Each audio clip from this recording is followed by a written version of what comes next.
সবাই যখন মৃত্যুটাকে ভীষণ ভয় পায়, আমি তখন হাসতে হাসতে আল্লাহর কাছে ভীষণ সন্তুষ্টি নিয়ে পৌঁছাতে চাই যে আমি একটা ন্যূনতম ওই জীবনটা লিড করতে পারলাম, যে আমি একটা ইনসাফের হাসি নিয়ে আমি আমার আল্লাহর কাছে পৌঁছাতে চাই। সুতরাং আগামী 50 বছর বাঁচলাম, কোনো ইম্প্যাক্ট তৈরি হলো না আমারে দিয়ে, দেশের জন্য, রাষ্ট্রের জন্য, উম্মার জন্য, জাতির জন্য।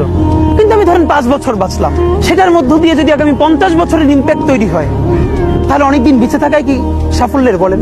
শহীদ প্রেসিডেন্ট জিয়াউর রহমান কয়টা দিন বেঁচেছেন, কিন্তু ভাবেন আজকে পর্যন্ত উনি আমার অনুপ্রেরণা। হাঁটতে হাঁটতে আমার পা ফুলে যায়। আমি, আমার টিম সেদিনকে